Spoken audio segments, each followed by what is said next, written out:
பரிந்து பேசுவதில் உண்மை. இதோ தோளும் சாம்பலுமாயிருக்கிற அடியேன் ஆண்டவரோடே பேச துணிந்தேன். ஆதியாகமம் 18:27.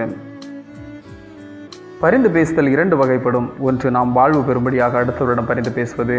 மற்றொன்று, பிறர் வாழ்வடைய வேண்டும் என எண்ணி அடுத்தவர் வாழ்வுக்காய் பரிந்து பேசுவது. தன்னை சிலுவையில் அறைந்த அனைவருக்காகவும் சிலுவையில் தொங்கிய வண்ணம் நம் ஆண்டவர் இயேசு கிறிஸ்து பரிந்து பேசி மாதிரி காண்பித்தார். ஆதியாகமம் 18:17 முதல் 33 வரை உள்ள திருமறை பகுதியில் பணியாளர்களின் வாக்குவாதம் தினமும் அதிகப்பட்டு போகவே, நாம் சகோதரர், எனவே நம்முடைய வாக்குவாதம் வேண்டாம் என இருவேறு திசைகளில் சென்ற லோத்து இப்பொழுது வாழும் இடம் ஏதேன் போல் செழிப்பானது என தெரிந்து எடுத்த சோதோம்.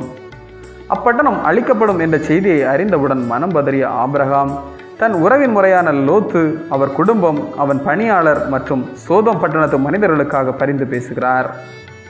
50, 45, 30, 20, 10 என ஆண்டவரின் இரக்கம் பெற மீண்டும் மீண்டுமாக 5 முறை பரிந்து பேசினார்.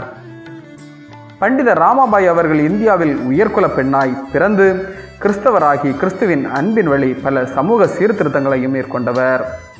இவர் அயல்நாடு சென்று சிறுவர்களுக்கான கிண்டர் கார்டன் கல்வியில் புலமைத்துவம் பெற்றவர். அவர் நடத்தி வந்த பள்ளியில் சுமார் 1500 பெண் பிள்ளைகள் கல்வி கற்றனர். அதில் பல பிள்ளைகள் பண்டித ராமாபாயின் வழிகாட்டுதலில் கிறிஸ்துவை ஏற்றுக்கொண்டதும் உண்டு. ஒரு நாள் இரவில் மாணவிகள் தங்கும் விடுதியில் வெளிச்சம் வந்தது. இது விடுதியின் கட்டுப்பாட்டுக்கு எதிரானது. கோபத்துடன் விடுதி காப்பாளர் சென்றார். ஆனால் அங்கு மாணவி ஒருவர் ஜெபித்து கொண்டிருந்தார். அவர் கையில் சிறிய விளக்கும் பெயர் பட்டியலும் இருந்தது. ஒவ்வொரு பெயரையும் சொல்லி அவர்களுக்காய் ஜெபித்தாராம். ரோமர் 15:32 படி, அப்போஸ்தலனாகிய பவுல் பேசுகிறார், நீங்களும் என்னை போல போராடுங்கள் என்றார். ஆம், பிறரின் வாழ்வுக்காக போராடி பரிந்து பேசும்போது ஆண்டவர் வாழ்வு தருவார் என்பதை உணர்ந்து வாழ்ந்து ஆசி பெறுவோம். ஜெபம்.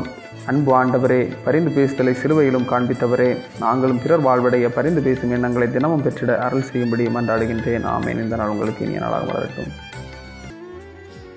பரிந்து பேசுவது